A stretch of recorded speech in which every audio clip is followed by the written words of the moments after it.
Hello friends, हम compound interest का जो बेसिक है वो पढ़ चुके हैं, जिसमें कि हमने पढ़ा था कि कंपाउंड इंटरेस्ट क्या होता है और कंपाउंड इंटरेस्ट कितने वे से निकलता है। जैसे मैंने आपको दो तरीके से अभी बताया है, एक तो हाफ ईयरली और दूसरा ईयरली के हिसाब से, कि अगर हमें ईयरली के अकॉर्डिंग निकालना हो तो हम कंपाउंड इंटरेस्ट अमाउंट किस तरह से फाइंड करते हैं, और दूसरा मैंने बताया था कि अगर हाफ ईयरली के अकॉर्डिंग हो तो उस क्वेश्चन में हम कंपाउंड इंटरेस्ट और अमाउंट कैसे फाइंड करते हैं।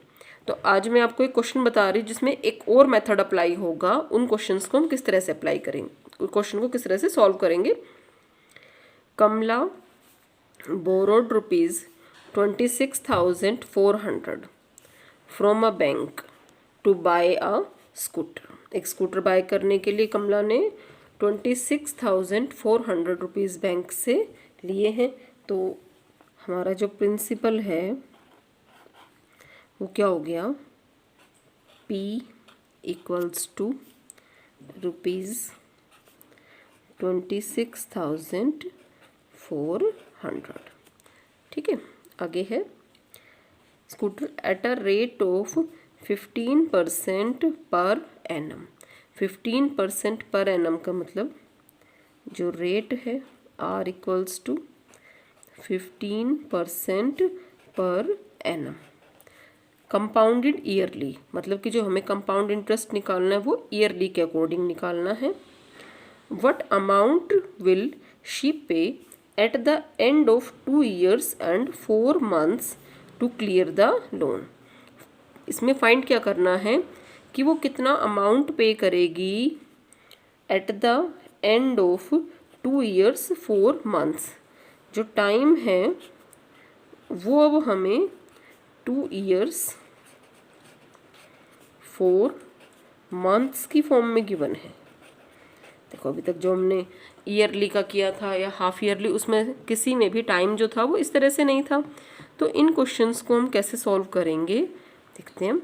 हमारे पास फॉर्मूला था amount equals to P into 1 plus R upon में 100 रेज टू पावर T। ठीक है, तो इसमें हम जो वैल्यूज़ है वो पुट कर देते हैं। देखो हमारे पास क्या क्या वैल्यू है।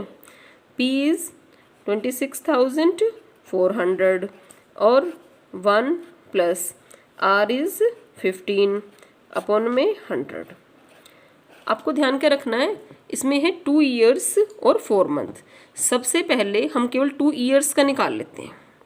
जो भी कंप्लीट ईयर्स गिवन है ना उसका निकाल लेंगे। 2 years का है तो 2 यहाँ पर लिख लेंगे। कट कर लो इसको। 5 3 ज़ा 15, 5 2 ज़ा 10 और 0।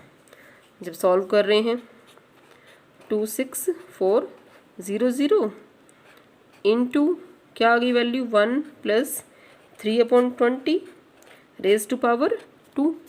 इसको जब सॉल्व करेंगे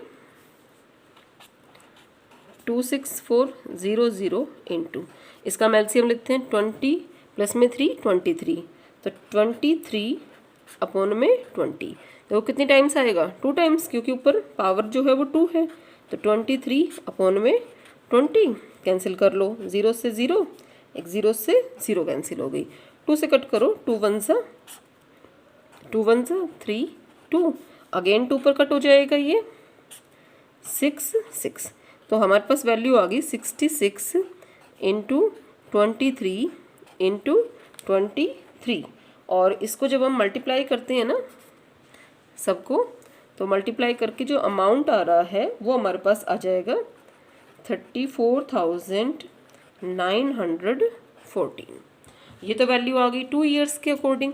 अब क्या रह गया 4 months। 4 months का निकालने के लिए हम सिंपल इंटरेस्ट का यूज़ करेंगे।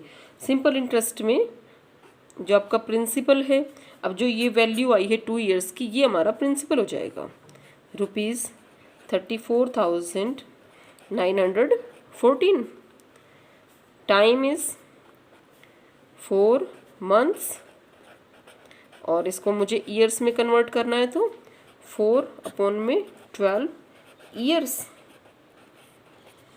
रेट इज़ वही रहेगी, रेट 15% पर एनम। ठीक है, अब इसको आगे हम सॉल्व कर रहे हैं। एस आई इक्वल किसके होता है, पी इंटू आर इंटू में टी अपॉन में 100। वैल्यूज पुट कर दो। P is 34914, R is 15 and time is 4 upon में 12 और अपॉन में 100 तो आता ही है, इंटू में 12 सॉल्व कर लो। 3 इसको फिर हम कट कर लेंगे।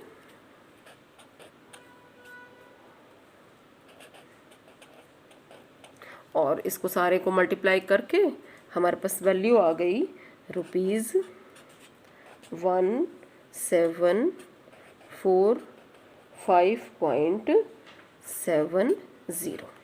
ठीक है, क्योंकि 3 से 3 भी कैंसिल हो गया, ये वैल्यू आ गई। अब हमें तो अमाउंट टोटल निकालना है, तो टोटल अमाउंट निकालने के लिए हम इनको दोनों को ऐड कर देंगे। टोटल अमाउंट इक्वल्स टू, पहले जो वैल्यू आई थी 34914, इसमें ऐड कितना हो जाएगा 5471.70 और ऐड करके हमारे पास आ गया 3665.90 रुपीज़। ये वैल्यू हमने इसकी फाइंड कर ली।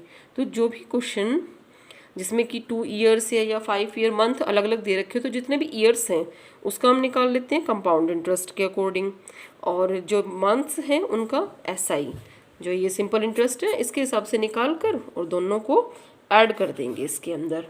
ठीक है, ऐड कर